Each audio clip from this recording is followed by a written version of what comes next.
Mėgstate kramtomą gumą? Mėgstu. Bet aš kai dabar išpersiu, tai kaip tik prarijęs buvau. Tai spėkit pagauti. Atsiprašau. Burną galiu pataikyti. Atsiprašau, iš kur jūs gavote kramtomos gumos? Man davė. Kas davė?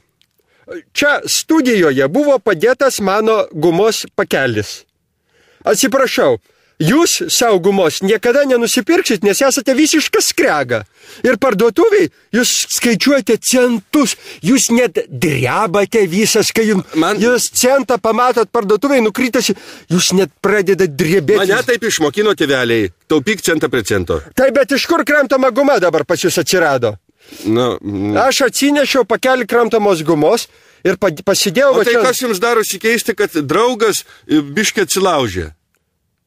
Aš nesakau, kad čia aš atsilaužė, bet jūs jau prezimuojate, kad tai aš padariau ir aš norėdamas išbėgti už akių, iš karto klausiu, kas jums šitame yra keisto, jeigu, tarkim, aš... Pavogėte iš manęs kramtomą gumą. Neatsiklausęs, eilinį kartą jūs vėl vagiate, jeigu galvojate, kad padėtat stalą, jūs galvojate, kad tai yra jūsų. Paprastas, banalus, sakyčiau, paėmimas neturėtų būti vadinamas vagystė, gerbiamasis. Vagišius. Skambiais žodžiais švaistote, žiūrėkit, kad atgal negrįžtų su griausmu. Iš žvirblių išlenda, uragano sugrįžta. Jūs... Klausiau.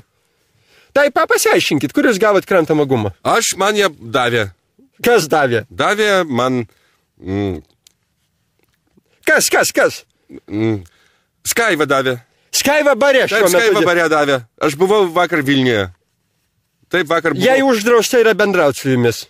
Ji man pametė per langelį. Perdavė per Harį Mackevičių. Haris Mackevičius apsimetė, nori įsisiuoti tualetą ir permetė man pro langelį, aš pagavau tiesiai burną.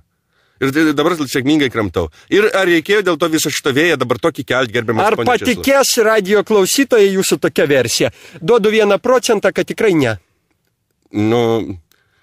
Tai yra 100%, kad ne. Kad nepatikės. Taip. Bet kodėl jūs iš kur ištraukit, kad aš iš jūsų iš tikrųjų... Bet yra guma, ir trūksta man poros. Paros gabaliukų man ir trūksta. Ėmiau iš jūsų gumos. Man nereikia jūsų gumos. Aš turiu savo gumą. Papūskit man šiek tiek į nosį. Mano guma.